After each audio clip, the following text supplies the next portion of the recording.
Hey yo, that night fight just dropped, bro. Okay, I'm gonna spoil it. I'm gonna go through it. So if you don't want to get spoiled, don't get spoiled. Cut this video off and come back after you watch it. After you read this comic. You feel me? Alright, I'm gonna fast forward through some of this. We know that in DCKO, Batman got murked. Alright, he got murked before the fight even started. Yada yada yada. So he was basically on hold, on standby with the other murked heroes. Alright, you feel me? But he did something. Bing bing.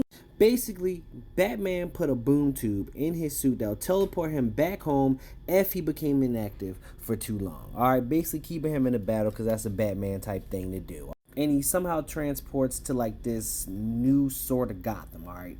One thing I really want to talk about is how fire this suit is, bro. What? This suit is tough, bro. This needs to be the main. But to just get y'all a little bit up to speed at look what's going on, basically Dick Grayson has basically taken over as Batman, and he's basically kind of made his own Bat Tower. He kind of took what he was doing with Teen Titans and kind of vamped that up as Batman for real. And he basically made a better Gotham. He has like a whole bunch of Robins, and they got Robins and others. We even see some of his Robins. Thank God they finally gave Duke Thomas an appearance. But we see his Robins, some of other Batman's, apprentices turning into Robins. We even get to see Dick Grayson with the gray hair, bro. That was new. Old man Dick Grayson. I wonder if he's still a thought.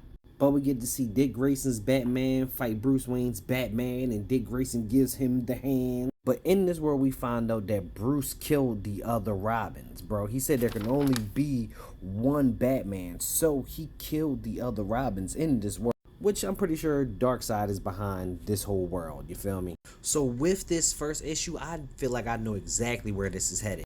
So we got all these different Batman designs, and in this world where Dick Grayson is, Batman killed all the other Robins, you feel me? And then we also saw at the end of this comic, we also saw Batman's suit, the boom tube, and it was still like going off, you feel me? Like, so it seemed like he was ready to teleport to somewhere else. So I think he's gonna end up teleporting to another place or world where one of his other Robins takes over after he kills all the other Robins or something happens to the other Robins. Like, what if in this other world Red Hood kills everybody else, or in this world Damian kills everybody else, you feel me? Or Tim Drake outsmarts everybody, you feel me, or something like that. Like, I think that you're gonna get different universes, and then you'll see the styles of the different characters becoming Batman and what they would do if they became Batman. I feel like under Red Hood, like, Gotham gonna become like a military city or something like that, where they just offing villains or something like that, you feel me? But we'll see. I think maybe with the Damian, maybe he brings in like the League of Shadows to come in and take over Gotham, you feel me? But this is gonna be very interesting. I like what they're doing with this DC Knightfight.